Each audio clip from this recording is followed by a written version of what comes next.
I read it again. My hand froze mid-scroll. All around me, the auditorium buzzed with cheering, flashing cameras, and the energy of accomplishment. But I couldn't look away from my screen. The message came from my wife. And not just her. Her sister had joined in, too. A coordinated strike. Cold. Calculated. They were in Italy, laughing over pasta with the same hands that once dried our daughter's tears and promised we'd get through anything together. Venice instead of my cheap hotel. Rome over Reno. And not a single snapshot of my little girl in the special dress I picked just for this moment. They had left me behind. After I spent over $20,000 to fly them out, after I told them how much this meant to me, I never replied. Instead, I uploaded a photo to Facebook.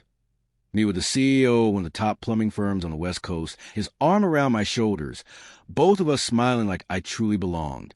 The caption? Simple, just the beginning. An hour later, my phone rang. I ignored it. We were high school sweethearts. It started with late-night drives and cheap noodles. Grew into a mortgage, a child, and a glove box full of shelved dreams. I used to share my ambitions with her. Tell her I wanted to own my own company someday.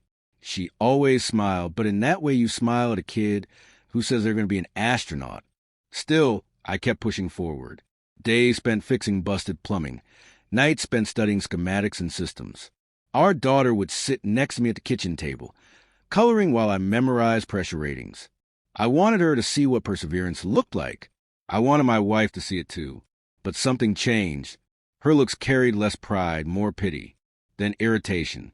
Like my drive had become background noise she couldn't tune out. She started texting in secret, under the blanket. She'd mock my certification, call it that little class thing when talking to her sister. I always knew they were close. Too close. Close enough to start making plans that didn't include me.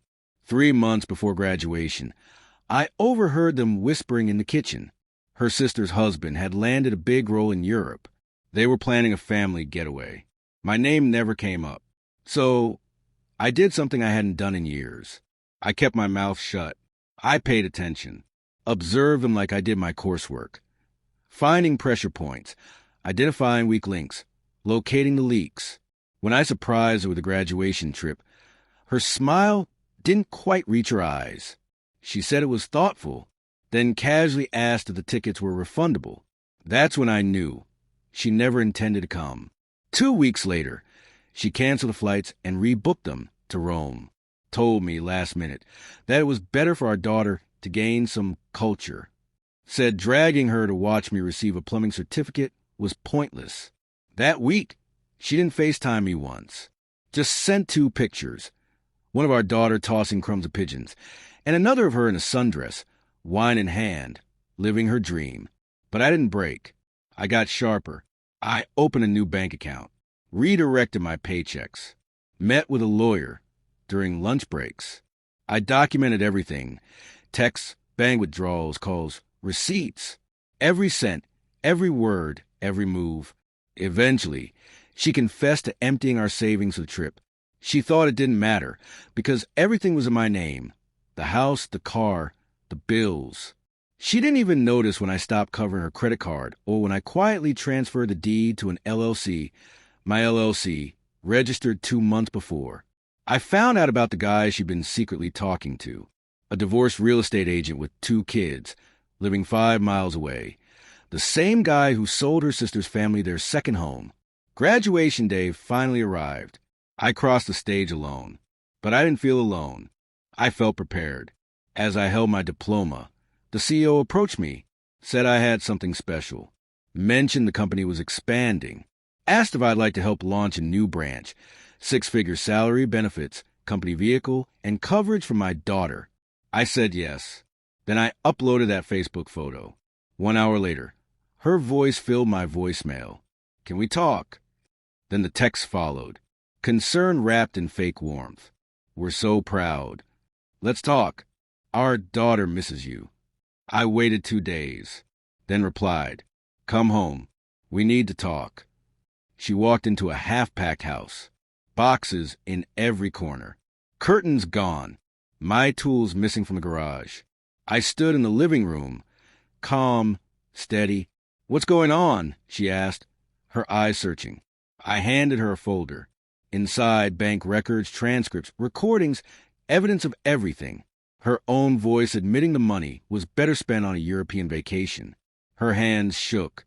"It's not what it looks like." "It's exactly what it looks like," I said. She started backpedaling. "It was just a trip. I didn't mean to hurt you." I nodded slowly, then revealed the LLC paperwork, the deed transfer, the credit card debts now in her name, and finally, the eviction notice, delivered that very morning. "But this is my house." "No," I said, walking past her. "It was ours. Now it's a company asset." She moved in with her sister the same week. Ironically, the same sister whose husband received anonymous screenshots of her affair with the real estate agent. That family vacation turned out to be their last. Everyone filed for divorce. Everyone lost something, except me. I relocated with my daughter to a new city, took the job, enrolled her in a better school, got a corner office with my name on the glass. Every now and then, I see photos of my ex online. She looks worn out. Her captions try to spin growth out of regret. Sometimes she calls. I never answer, not because I'm angry, but because I already did what I had to. I learned to repair leaks, and when necessary, to cut the line clean. She said my dream wasn't worth it. So I made sure she wouldn't be part of it.